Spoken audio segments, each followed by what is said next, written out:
નમસ્કાર દર્શક મિત્રો, હું છું એડવોકેટ સોનલ બારિયા. આપ સર્વનું સ્વાગત છે મારી ચેનલ લીગલ વિજ્ઞાનમાં. દર્શક મિત્રો, એક મિત્રનો પ્રશ્ન છે કે મારા જે પિતા છે તેઓ એક જે મુસ્લિમ છે એમને ત્યાં આગળ ચાકરી રહ્યા હતા, તો વર્ષોથી ચાકરી ત્યાં આગળ કરતા અને અમારી જે ખેતીની જમીન છે એ જેમને ત્યાં ચાકરી રહ્યા હતા તેમને સોંપી દેવામાં આવેલી અને જે તે સમયે અમારી જે જમીન છે એ એમને સોંપી દેવામાં આવી, પરંતુ મારા પિતાજી ત્યાં આગળ ચાકરી રહેતા હતા એટલે ત્યાં આગળથી અમારું બધાનું ભરણ પોષણ પણ થતું હતું. તો હવે વર્ષો પછી મારા પિતાજી તો રહ્યા નથી, પરંતુ એ જે જમીન છે એની અંદર એ અમારી 73ની એન્ટ્રી છે એની અંદર, તો જે તે વ્યક્તિને સોંપવામાં આવી હતી, પરંતુ એ મુસ્લિમ હોવાને કારણે તેમના નામે ન થઈ શકી. પરંતુ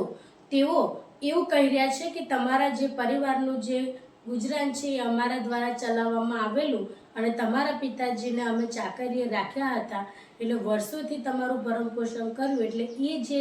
તમારી જે જમીન છે તેનો કબજો અમે તમને ન આપી શકીએ. તો આના માટે અમારે શું કાર્યવાહી કરી શકાય? તો ચાલો દર્શક મિત્રો, આજે આપણે આના વિશે સંપૂર્ણ માહિતી મેળવીએ.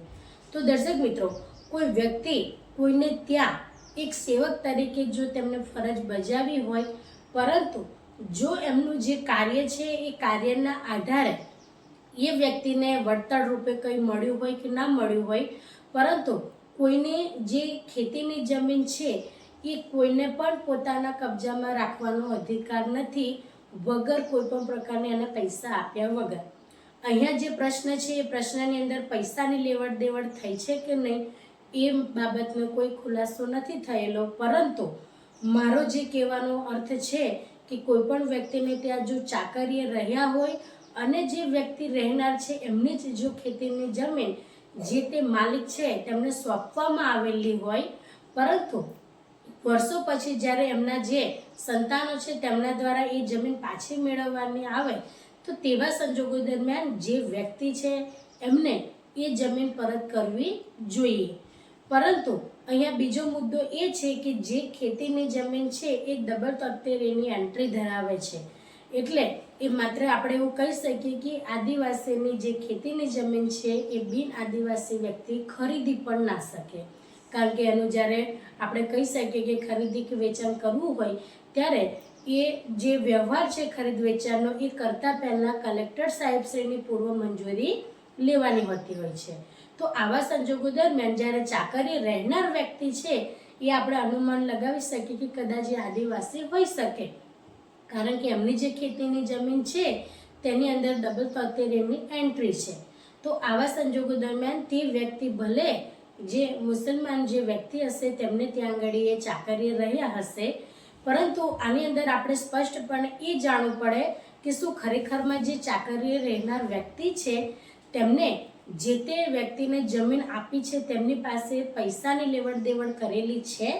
કે નહીં. કારણ કે 73ની જે આપણે કહી શકીએ કે એન્ટ્રી છે, તો જે તે સમયે પૂર્વ મંજૂરી કલેક્ટર સાહેબશ્રીને ન લીધેલ હોય, પરંતુ જે પૈસા છે પૈસાની લેણી દેણી થયેલી હોય, તો આવા સંજોગો દરમિયાન જે પણ વ્યક્તિ પાસે જમીન મૂકવામાં આવેલી છે એ વ્યક્તિ એ જમીનના હકદાર કહેવાય, પરંતુ 73Aની જે એન્ટ્રીવાળી જમીન છે એ બિન આદિવાસી વ્યક્તિ ખરીદી જ ન શકે. એટલા માટે અહીંયા આગળ કબજો પાછો મેળવી શકાય છે, પરંતુ અહીંયા એ વાત સ્પષ્ટ કરવી જોઈએ કે જે ચાકરીએ રહેનાર વ્યક્તિ છે તેમના વારસદારો દ્વારા એ જે જમીન છે એની અંદર પૈસાની લેણી દેણી થઈ હોય અને જો લખાણ હોય તો એ પૈસાની ભરપાઈ અમને કરવી જોઈએ. એટલે જ્યારે એવો કલેક્ટર સાહેબશ્રીને અરજી કરી શકે કે આ રીતના જે બનાવ છે બનેલો છે કે મારા પિતાજી દ્વારા જે વ્યક્તિને ત્યાં ચાકરી રહેતા હતા એ વ્યક્તિ દ્વારા એ જે ખેતીની જમીન છે એ એમને સોંપવામાં આવેલી, પરંતુ પૈસાની લેવડ દેવડ જો થયેલી હોય ને તમે જાણતા હો તો તમારે અરજીની અંદર એનો પણ ઉલ્લેખ કરવાનો રહે છે કે વેચાણ સ્વરૂપે નહીં પણ માત્ર ત્યાં આગળ મૂકવામાં આવેલી અને પૈસા લેવામાં આવેલા, તો પૈસા પરત કરવાથી જે તે જમીન છે એ અમને પરત એનો કબજો મળી જાય. અને એમનું એવું કહેવું છે કે જે ચાકરી રાખનાર વ્યક્તિ છે એમનું કે અમે તમારા પરિવારનું ભરણ પોષણ કરેલું છે, એટલા માટે એ જે જમીન છે એનો કબજો તેઓ આપવાની ના પાડે છે, તો એ ઇનલીગલ કહેવાય દર્શક મિત્રો. કારણ કે કોઈ પણ આપણે કહી શકીએ કે ડબલ 73 એની એન્ટ્રીવાળી જમીનને કોઈ પણ રીતે કોઈ અન્ય વ્યક્તિ પડાવી શકે જ નહીં. એટલે આદિવાસીની જમીન કોઈ પણ બિન આદિવાસી વ્યક્તિ લઈ ન શકે. એટલે જો ભૂતકાળની અંદર એવા કોઈ પણ પ્રકારને પૈસાની લેણી દેણી થઈ હોય, એવા વ્યવહારો થયા હોય, તો જે તે હાલની પેઢી છે તેમને જે તે ભરપાઈ છે પૈસાની કરી દેવી જોઈએ અને તેમનો કબજો એમને મળવાપાત્ર રહે છે. એટલે આ રીતના તમે પ્રાંત જે સાહેબ છે એટલે કે કલેક્ટર સાહેબ છે એમને અરજી કરી શકો છો કે આ રીતના અમારે જે જમીન છે એ મુસલમાન જે વ્યક્તિ છે કે જેમને તે અમારા પિતાજી ચાકરીએ રહેતા હતા, તો તેઓ દ્વારા અમારી જમીન જે મારા પિતાજી દ્વારા જ મૂકવામાં આવેલી જે તે સમયે, પરંતુ હવે તેઓ કબજો આપવાની ના પાડે છે. તો એ કબજો તમારે પાછો જોઈતો હોય તો તમે પ્રાંત અધિકારી સાહેબશ્રીને અરજી કરી શકો છો. અને જો તેમના હુકમ દ્વારા પણ એ ન માને તો તમે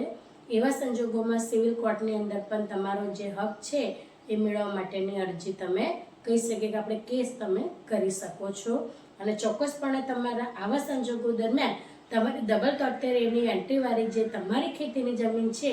એ બિન જે કહી શકીએ કે આપણે આદિવાસી વ્યક્તિ ન ખરીદી શકે, એટલે એનો કબજો તમને ચોક્કસપણે મળી રહેશે. તો દર્શક મિત્રો, આજના માટે આટલું જ. જય હિન્દ, જય ભારત.